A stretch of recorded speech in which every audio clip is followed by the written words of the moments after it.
আজিও অস্থায়ী শিক্ষক হিচাপে ছাত্ৰ ছাত্ৰীক পাঠদান কৰিছে চাহ বাগিচাসমূহৰ প্ৰাথমিক বিদ্যালয়ৰ শিক্ষকসকলে।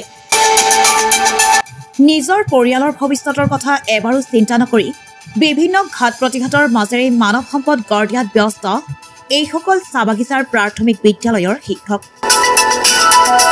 অসম চৰকাৰে বিভিন্ন বিভাগত যোগ্যতাৰ আধাৰত চাকৰি আগবঢ়াই আহিছে যদিও আজিও অৱহেলিত এইসকল চাহ বাগিচাৰ প্ৰাথমিক বিদ্যালয়ৰ শিক্ষক।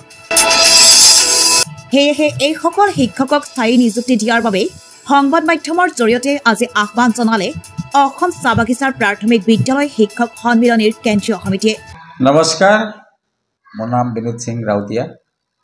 অসম চাহ বাগিচা প্ৰাথমিক শিক্ষক সন্মিলনী কেন্দ্ৰীয় সমিতিৰ মই সভাপতি। আজি সংবাদ আয়োজন কৰিছোঁ আমি যে বাগিচাৰ শিক্ষকবিলাকৰ সমস্যা লৈ পেলাই। আমি দীৰ্ঘদিন ধৰি আমাৰ কম বেতনৰে আমাৰ বাগিচাত আমাৰ টিচাৰবিলাকে শ্ৰমদান কৰি আছে। তো তেনেকুৱা শিক্ষক আমাৰ অসমত ইচ্ছাকৃত চৰকাৰৰ আওতালৈ যোৱা শিক্ষকবিলাক প্ৰায় 250মান আছে।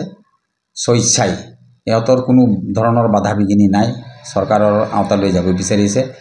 ইহঁতক পূৰ্ণাংগভাৱে চৰকাৰে লৈ পেলাই ইহঁতৰ ভৱিষ্যত যাতে চিন্তা কৰে। তো যিবিলাক শিক্ষক নিয়োগৰ প্ৰক্ৰিয়া এতিয়া চলি আছে, আমি জনামতে শুনা মতে অক্টোবৰ মাহমানত লোৱাৰ এটা কথা চলি আছে। তো আমি আশা ৰাখিছোঁ এইবিলাক এপইণ্টমেণ্ট হওঁতেই সেই সুযোগতে আমাৰ বাগিচাৰ শিক্ষকবিলাককো সামৰি লৈ আমাৰ যিবিলাক বাগিচাৰ শিক্ষকৰ যিটো সমস্যা সেইটো যাতে দূৰ কৰে, তাকে আমি আমাৰ জনপ্ৰিয় মুখ্যমন্ত্ৰী ছাৰক আমি অনুৰোধ জনাইছোঁ।